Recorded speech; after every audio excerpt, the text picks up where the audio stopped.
The two idiots stare at each other forever, until Mona realizes Madaka has her balloons in a tight grip. Wait, what? Virgin Dork claps the most popular girl at school by ignoring her. Madaka is a disgusting lonely loser who can't get his banana peel until Mona, the most popular girl at school, falls in love with him and changes his pathetic life. Okay. From birth, Mona was a baby like no other, because she was born with a bright glow. In Bro, how the Fudgington was she chosen like this, bro? How did she have a grade bright school, glow? when she played hide and seek, all the girls would hide except the boys, who stayed. This is what them niggas do for Bonnie Blue. I'm telling you, bro. This is what you would do if Bonnie Blue was like, yo, hop in the 1,000 dude line, bro. Just to be touched by her soft skin. Mona is so pretty that when she eats ice cream, all the kids wish they were the ice cream. What? Mona praises her popularity and beauty because she knows she's trending. Years later, Mona is now a teenager. Okay. As she wakes from her beauty sleep, she looks at her reflection and says good morning to herself. What the fuck? Later, while running to school, citizens can't help but admire her beauty. That's a child. Thinking she and Emma Watson must be cousins. At school, everyone greets her with good morning, except the new boy named Madaka, who isn't a disgusting simp like you guys who are not subscribing. In her mind, yeah, like you guys who are not subbing. Mona wonders why this ugly fool ignores her, while everyone else showers her with their simp energy. Every day, she tries to start a conversation with him, but Madaka covers his nose as if her breath is killing him. Damn! She offers to show him around the school, but Madaka, being a Riz god who's seen it all, ignores her lazy ass. The nerdy losers nearby curse Madaka for taking Mona's blessing for granted. Finally, Madaka tells Mona how he really feels. He wants her to just f the hell off. The queen bee decides to give up, but can't stop wondering why this guy is sitting near a 10 out of 10 and ignoring. This is actually real life how you get women, bro. Like, this is real, bro.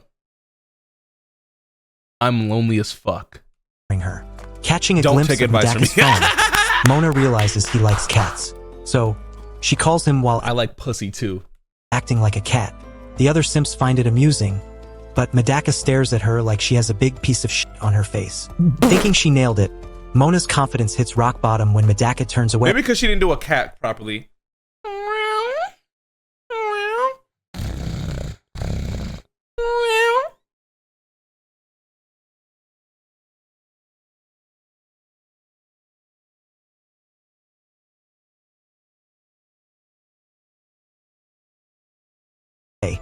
Telling her, from now on, don't speak to him unless it's necessary. We don't speak about that shit. The ugly simps curse Madaka for embarrassing her, but the stupid girl rushes out of class because ever since she was born, boys have showered her with love. Despite the humiliation, Mona still tries to trap Madaka. She shows off her legs, thinking he'll finally notice her. Yo, this but he girl just covers his nose like she's rotting. Nigga, are those fucking what are those junks called, bro? Ice Spice had one of them, bro. It's a chia. Headass. Desperation gets the best of her when she tries to flash her face. But once she tried to flash her punani pie. Once again, Madaka ignores her. In class, maybe Udaka or Mudaka is gay.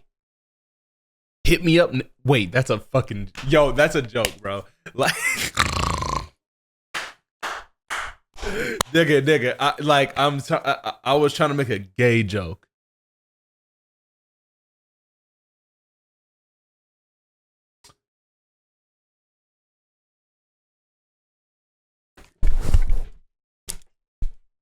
Mona tells a nasty lie about needing to go to the nurse's office and asks for someone to accompany her. As part of her plan, she accidentally falls on Madaka and the teacher assigns him to help her.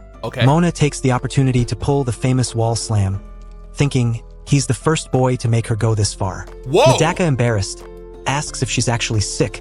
Unaware it's a lie, she asks him how he feels about her, suggesting she might have done something disgusting to make him hate her. Madaka assures her that's not the issue, drilling a dumb thought into her head, making her think she's won. But Madaka hits her with the alpha male stare, making the little slug shrink back into her shell. Wait, can I do that? Yo, I'm not gonna lie, I mess with YouTube because, like, my YouTube audience, y'all don't be flaming my shit for real. Like, y'all be like, oh, Philly gotta get his gooner agenda. Oh, Philly gotta get his gooner quota.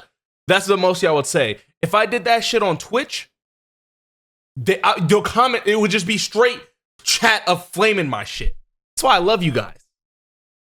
Fast, Mwah. Mona wraps her arms around him, saying they should talk, but the two morons trip and end up in an awkward position. Whoa! Even though it's a prime chance, Madaka is still unimpressed, which she notices. Frustrated, she bursts her praying for Madaka to finally accept her. Realizing all her stupid plans have failed, Mona starts overheating until she accidentally falls off the bed. Luckily, with Goku-level reflexes, Madaka catches her and asks if she's okay. The two idiots stare at each other forever, until Mona realizes Madaka has her balloons in a tight grip, Wait, what? making the situation even more embarrassing. Tired of the bull, Madaka heads back to class. Before leaving, he tells Mona to save the cultural How stuff. is that even possible? She fell on her back. How is he like this? Are you all right? You all right? Y'all hear my man chest? Hold on, you hear that? Yeah, because I'm a fucking man. I got that shit on me. All right, sorry. My apologies. For someone she actually like. When Mona gets back to class, she thanks Madaka for taking her to the nurse's office. He says sure. Is her name Mona because she's like the Mona Lisa?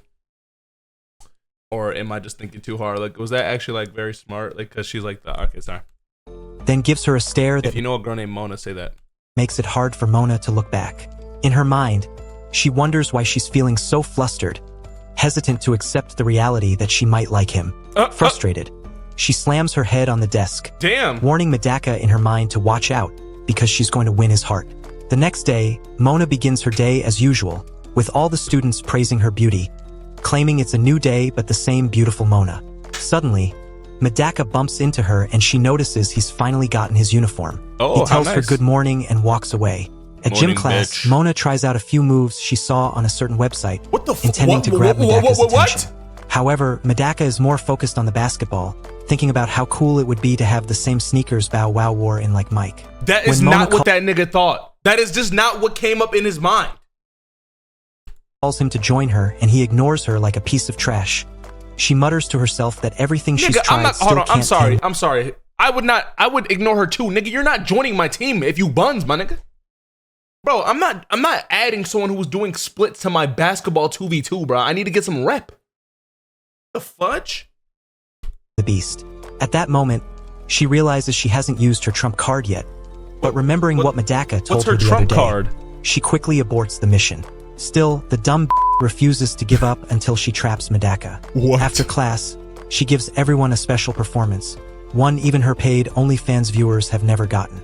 The class simps are thrilled by the opportunity and thank the Riz gods. Nigga, what? Determined not to become a desperate simp, Madaka ignores her while chanting to himself, "Keep Aren't they focused." supposed to be playing basketball, man? Nigga, if you don't shoot some threes, bro, shorty taking her clothes off. Nigga, I'm trying to get that. Fuck it. You know what I'm saying? The fuck? If we were taking your clothes off. Yeah, I'm trying to hit this 3-pointer. Keep focused. Encountering Madaka at the water pipes, Mona, with her dumb brain, thinks he's forcing himself not to look at her as she drinks water. Madaka steals a quick glance at her, which Mona catches, rejoicing that he's finally given her a simp look. But the bird brain clown accidentally turns up the water pressure, soaking herself and ending up on the ground, questioning why she had to embarrass herself to impress Madaka. Oh, She shit. soon finds out Madaka is unfazed, as he calmly hands her his shirt. She thanks him and Madaka tells her, "No problem," before walking away. Nah, it's aura. However, a peeping Tom watches them, ready to tell the whole school what she saw. The next day, while walking to school, Madaka worries the shirt he gave Mona might stink. Two of his classmates, Sho and Kido, greet him and suggest they hang out. They tell him the way he's treating Mona is harsh because she just wants to be his friend.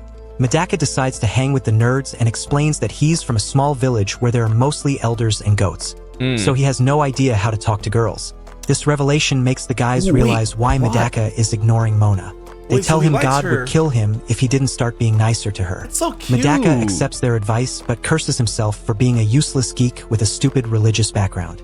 Still, he thinks dating Mona would be cool because he's only ever seen pretty girls like her on TV.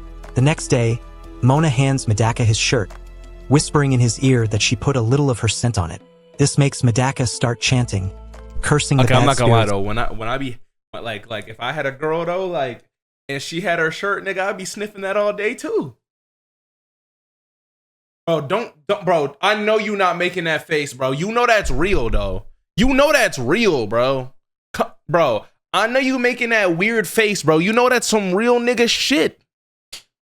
You know that's real, bruh. Come on, bruh.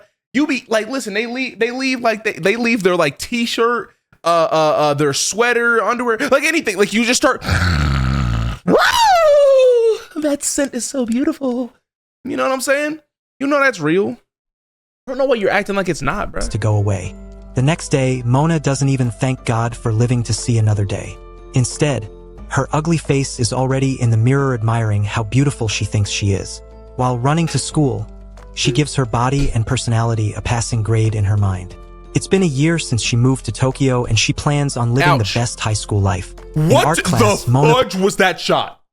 Hello? What was that shot? Am I tripping? What was that shot? Poses for two ugly simps to draw her. But instead of drawing, the slobs just stare at her like they're watching Rurika Tsubaki in action. Madaka, on the other hand, couldn't care less. As Mona tries to trap him in her web for degenerates, she realizes her plans aren't working. So she wonders why only Madaka gives her zero attention. She even tells him she'll do anything but nudes or off-limits. This makes the simps mad, seeing the opportunity Madaka is ignoring. Still, Madaka continues to focus on his portrait of Naruto, treating Mona like an invisible nobody. Mona curses Madaka in her mind, claiming it's the last day he avoids her. That's what shorties be doing. She browses a few poses while recalling the other day when Madaka gave her the simp stare. Meanwhile, Madaka chants for the evil spirits to go away. Oh no. But in reality, he wants to tell Mona how pretty she is. Ooh, he's just too much of a geek. Drama. Just then, Mona calls him while lifting her hair partially, bringing Madaka to the verge of exploding. He tries really hard not to fall into Mona's trap, despite it slowly taking him over. As the perfect statue of liberty for Madaka, Mona recalls her earlier failures. Suddenly, a weirdo glances at her. Mona notices it's Haruno, who's reminded by a classmate that she's not drawing Mona. Mona wonders why Haruno keeps staring but thinks less of it because her arm is tired, which should be her main concern. She asks Madaka if he's almost finished and he replies that he's just at her neck. I'm almost finished! There was no reason why I did that. I just had a stem and you just gonna have to understand that not everything has a meaning, okay? Not everything, okay, I'm getting a call from my PR manager. Listen, I'm explaining it to them. You got to understand that everything that I do is not for, there's no meaning to it. I'm just autistic. Sends Mona into a ridiculous fantasy simply because Madaka is drawing her neck. As she looks at him, her fantasies grow wilder, even making the room feel like it's 1,000 degrees Celsius. Reaching her limit of absurdity, Mona rushes out, leaving Madaka to draw an empty space. In the bathroom, Mona tries to figure out why, whenever she sweet-talks Madaka, he just stares at her like she's a piece of shit. She adds that if it was you nerds who are not subscribing, you'd go simp ultra, and that's the way she wants Madaka to behave. Exactly, go ahead and subscribe. Meanwhile, Sho and Kita catch Madaka red-handed simping over Mona's portrait. Madaka tries denying it, was he gooning over but when they don't buy it, he starts chanting a spell. Later, while searching for Harry Potter, Madaka accidentally bumps into Mona. How the fuck she does that suggests happen? He's researching for the test tomorrow and offers to study with him, but he hands her the book, saying he studies alone. Suddenly, Mona catches Haruno stalking her and wonders why Haruno is following her like a dog. Even though Madaka said he studies alone, Mona still tries to force her way into his ass, making all the nerdy simps into his ass? What the fuck do you mean she tries to search into his ass? What? What are we talking about? Wish they could switch bodies with Madaka. Meanwhile, Haruno continues to spy and Mona notices, recalling how Haruno was staring during art class. After some thought, Mona realizes Haruno isn't spying on her but on Madaka. This revelation makes Mona slam her face into her desk because Haruno clearly has a crush on Madaka. In her mind, Mona wishes for Haruno to disappear since she's trying to win Madaka's heart. She calls Haruno a silent bookworm who won't surpass her in grabbing Madaka's attention. Determined, Mona tells herself it's time to move at lightning speed and breaks the laws of physics by obtaining glasses and a cup of tea from nowhere. Though this entertains the other students, that's like me when I get Madaka is shocked, feeling like he's been transported to the 17th century. Mona then places her foot on Madaka's, asking how he likes the new literature girl act because she's tired of running in circles. She just wants him to accept her. Madaka is actually enjoying Mona's dramatic display but walks away, saying her leg is hitting him. In the end, Mona's stupid plan blows up in her face. That nigga probably She nutted angrily himself. drinks the tea, forgetting it's hot, and scalds her licking tongue in the process. Later, Mona For what tongue? For what tongue? goes to spy on Haruno while she waters the plants. Mona wonders what kind of girl Haruno is, and despite Haruno She having about to done nothing assassinate to this her, girl. she gets under Mona's skin like a Assassin! needle. In class, Assassin! Mona thinks about how Haruno cleans the board and aligns the desks during breaks, even when it's not her duty. Mona tries hard to find one bad thing about Haruno, but ends up realizing she's a good student. Still, Mona refuses to give up. That literally be While haters, changing for bruh. gym class, Mona observes Haruno, hoping to find a flaw in her body. To her shock, Haruno's water balloons aren't as big as hers, but they are nicely shaped, which two girls commend, saying Haruno has a body that could trap any guy, but she chooses to stay low-key. Yo, women, why do they do this, bro? Like, imagine if me and my niggas were in the room and we're just like, yo, you got that fat cock, nigga. Hold on, let me, boing, boing. You got that fat cock, nigga. Yo, sometimes I'll be forgetting I'm on camera for real. Like these are things I say in Discord calls. Well, no, I don't act. No, not like. I mean for comedic relief. Okay, not like actually, nigga. I'm not saying I'm in the scenario. Y'all like my new haircut? All right. Yeah, this video might not see the light of day. Haruno quickly pulls down her shirt while Mona stands frozen, like she just looked into Medusa's eyes. Mona calls Haruno a better baddie than herself and starts plotting a new plan for Madaka, seeing Haruno as a threat. Just then, Sho interrupts her jealous session, handing her the latest volume of Black Clover that she requested. Mona thanks the loser, casually telling him she loves him, which makes his nerdy mind skyrocket into heaven, claiming it will make his day better. Suddenly, Mona realizes she hasn't spoken to Madaka like she just spoke to Sho. A stupid plan pops into her head. While enjoying Tokyo's cool breeze, Madaka's attention is caught by a flying handkerchief, which Mona reveals is hers. She thanks Madaka, Where'd it come from? claiming her day would have been ruined if her favorite handkerchief had blown away. Who has But a luckily, handkerchief, he was bruh? there to save it. She tries to tell Madaka she loves him, but the dumb keeps pausing like a scratched CD. Even after telling Madaka to give her a second to rephrase, I nutted in it. she still can't get the word love out of her sucking mouth. Meanwhile, Madaka stares at her, thinking, isn't this chick going to say what she's trying to say? What do you want Unable say? to confess her feelings, Mona just calls Madaka a perv. Madaka dismisses her claim, saying he didn't see anything. So Mona suggests they go somewhere peaceful because of the wind. Secretly, she's thinking she needs to hurry and beat Haruno. This is In actually class, a very good Mona love vents about how it's been a anime. month since Madaka's arrival, and he still shows no sign of submitting to her slavery. She calls him a Like, dirtbag I'm not gonna lie, for ignoring I actually feel like the emotions in this fucking show. And I didn't even watch the show, bro. This is actually some good ass love shit. Like this, I really want them to meet in the middle and they both can get each other at the right time. I'm actually invested, bro. Now, can I get a girlfriend? That was literally all fake. Like all I said that was just so I can get a girlfriend. Can somebody please love me? Like, what the fuck? I'm just kidding. Well, I'm not, but I'm kidding, but I'm not, but I'm just kidding, but I'm not. Any women watching? I have plushies. You can't throw them at me though. a hot baddie like her. To make things worse, Haruno is now her competitor. Soon after, Haruno is elected as the class rep and Mona gets elected as the second class rep. After school, Mona and Haruno stay behind to plan ideas for the upcoming school festival. Haruno suggests doing a haunted house or a movie theater, but Mona calls the ideas lame, suggesting a costume show instead. What the fuck? Haruno finds this amusing, teasing that she must This rock nigga at wearing uses like costumes. 5 images However, and they just hit Mona me at the counters funniest that part. it's the other way around. Instead of helping with ideas, she obsesses over the love triangle they're in and can't figure Haruno out. Suddenly, a stupid idea pops into her head that Haruno doesn't even consider her a rival. This thought angers Mona and she breaks her pencil. Haruno hands her a spare, but when Mona tries to return it, Haruno quickly grabs her phone, saying she is the last person she'd want snooping through it. Thinking Haruno might be hiding pictures of Madaka, Mona chases her like a movie monster, demanding to see. Eventually, Mona manages to knock Haruno over and checks the phone, only to find pictures of herself.